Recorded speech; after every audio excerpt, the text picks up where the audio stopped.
Welcome to Catholic News World.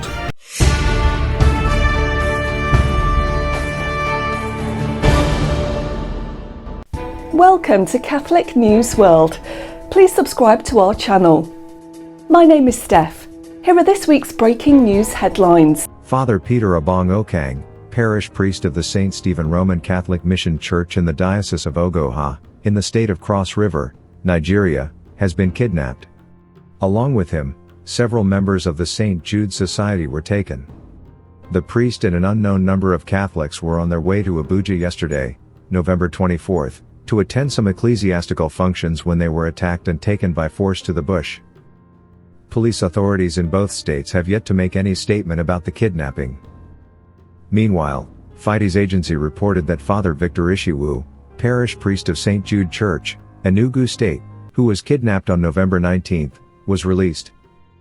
Father Victor was released in the mountains 2 days ago, Father Benjamin Achi, Director of Communications for the Enugu Diocese. He is in good health, he adds. Cardinal Joseph Zen, of Hong Kong, was sentenced to pay fine for involvement in the 612 Humanitarian Fund. He was accused along with 5 pro-democracy figures of failing to register the charity in accordance with the law. The cardinal refused to accept a lighter sentence than his co-defendants. The maximum sentence imposed is $500. According to the defense, the trial was an attack on freedom of assembly. Asia News reports that Cardinal Joseph Zen Kian and 5 members of the Democratic Front were declared guilty of failing to properly register a humanitarian fund of which they were the managers and sentenced to pay a fine. This is the sentence passed today by Judge Ada Yim of the Kowloon West Court. The trial, which began in September, ended on November 25 after a long hearing.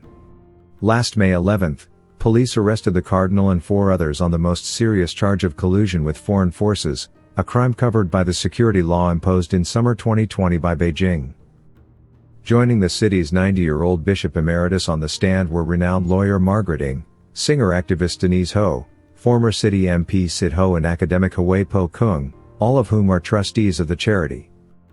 Judge Yim ruled that the 612 fund could not have any exemption from the Companies Act as it was not public in nature and created for charitable purposes only. According to the judge, the organization had political purposes and links to political groups. There has been a suspected kidnapping of a German Catholic missionary priest named Father Hans Joachim Lohr who is living in Mali, Africa. He has been missing since Sunday, November 20th. Father Hans Joachim, age 65, has been living in Mali for more than 30 years. He was on his way to the Kalaban Kora community for Sunday Mass when he went missing. His car was found near the institute in the capital, Bamako, and investigators later found the chain with the priest's broken cross next to his car. 2 people have been arrested in Mali as part of a police probe into the disappearance of a German priest. UCAN News reports that it looks increasingly likely that Hans Joachim Lohr was kidnapped, according to the officer, who spoke on condition of anonymity. The missionary's nationality may have attracted the interest of some groups operating in the country. In Mali, the Bundeswehr, the German army, participates with some 1,200 soldiers in a UN mission. Germany is one of the few European countries to still have its own military in Mali, after the withdrawal of those of France, while Great Britain intending to join. The German government is also considering ending the mission, for which the parliament has given a mandate until May 2023.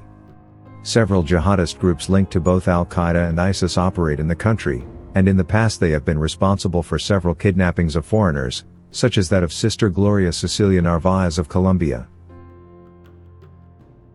Cristina Scucchia, the former Catholic nun from Italy who won on the program The Voice, has left Convent after 15 years in religious life.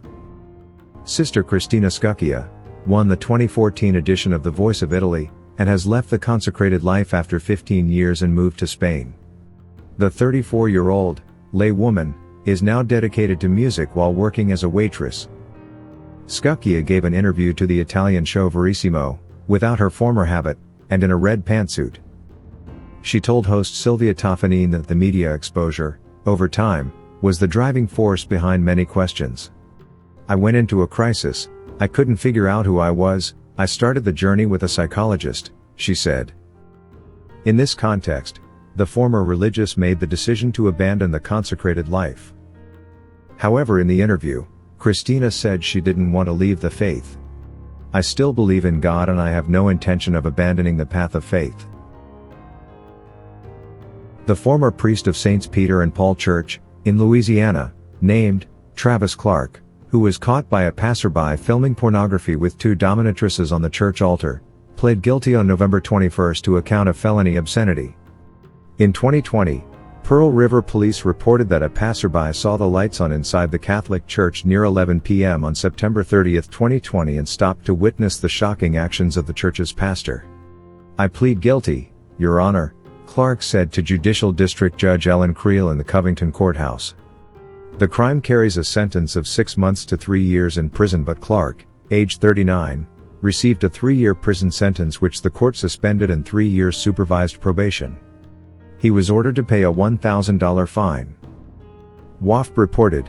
Defense attorney Michael Kennedy, who represented Clark, said Clark already had paid $8,000 in restitution to the Archdiocese of New Orleans, after angry Archbishop Gregory Aymond declared the altar desecrated and ordered it burned and replaced after the incident. Watch our programme every Friday at 7:30 p.m. Thanks for watching. Please subscribe to Catholic News World channel. God bless.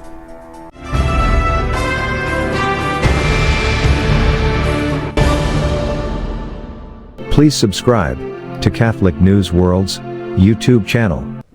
Thanks and God bless.